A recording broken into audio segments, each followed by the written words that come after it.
কি মনে হয় জানেন, এই এই বাড়িতে থাকার চেয়ে মরে যাওয়া ভালো। কিন্তু আমার বাড়িটা এখন একটা অশান্তির একটা জায়গা।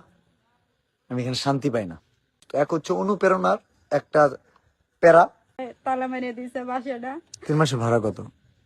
3 মাসের ভাড়া হচ্ছে 24,000 টাকা, আর উনি আগে 5,500 টাকা পাইতো। আমি 30,000 টাকা দিলে সমাধান। না না, আরো আছে। আর ওই দারোয়ানের বউরে দিয়ে ওই যে 1.5 লক্ষ টাকা ঋণ করছিলাম। তার মানে 1,80,000 টাকা দিলে সমাধান। না না, 1,80,000 না। আরেকটা আছে মোমের মতো নরম একটা হৃদয়, যেটা আপনারা মাঝে মধ্যে দেখেন। কিন্তু এইসব এইসব বিষয়ে আমি মানে লোহার চেয়েও শক্ত কঠিন হয়ে যায়। একজন থরসব বিলালের জীবনটা যে কত ভয়ঙ্কর অসুন্দর এটা জানে না। নেট দুনিয়া জানে না। নেট দুনিয়া কি দেখে যেন শুধু খারাপ ব্যবহার করি এটা দেখে।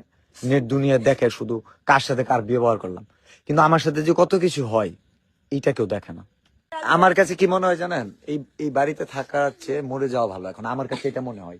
কারণ এইটা এমন একটা বাড়ি, এই বাড়ি আমার ঘুমাইতে দেয় না। আমার পায়ের জুতা খুলে দিয়ে আমার জুতা মারে তোর গয়না ছিল, ওটা বিক্রি করে টরে আমার নাকে নাক ফুলো নাই। আমার নাক ফুলবে যে আমি আমার বাচ্চাদের খাওয়াইছি। আমি চাইলে আমেরিকা ও লন্ডনে অথবা দুবাই কোনো একটা জায়গায় কাজ কামও করা লাগবে না, রিল্যাক্স লাইফ কাটাই দিতে পারি। শুধু এখানে আমার পরিবার এবং এই দেশটা আমি ভালোবাসি। এখানে দেখতেছি যে আমি কিছু মানবিক কাজ করার সুযোগ পাবো। আমি যে আল্লাহ আমাকে পাঠাইতে চায় যে মানুষকে হেল্প করার জন্য, কিন্তু মানুষ আমার বাড়ির চলে আসে আমি পারি না। আমার তোমাদের কি সেন্স কাজ করে না? এরকম হইলে আমার বলবো, আমি বাইতে আইতাম না। আপনি 14 গোষ্ঠীর কাছে যান না। অপশন শুনবেন, আমার জুতাটা খুলে দিয়ে আমার গালে মারেন। এদের বাসা থাকার জায়গা নাই, খাবারের জায়গা না, বাসাতে আসবে, থাকা খাওয়া ফ্রি। আমি বাড়ি ছেড়ে দিতেছি। ভাই আমার একটা টিনের ঘর, দিন আমার বউ বউ জামাই ভিডিও করে নিয়ে সাইরা বয়ে থাকবে। এখান থেকে এই করলে সব দেখা যাবে সব। আর কি বলবো, আর কিছু জানার আছে? এই যে আমার জুতা দিছি মারেন আপনি। আপনি ছেড়ে আমার কিছু করতে পারবেন ধরেন।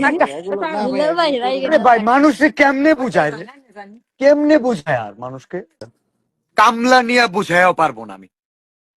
আপনি বললেন যেন কেউ না আসে আমার বাসায়। দয়া করে আমার মতো কেউ এই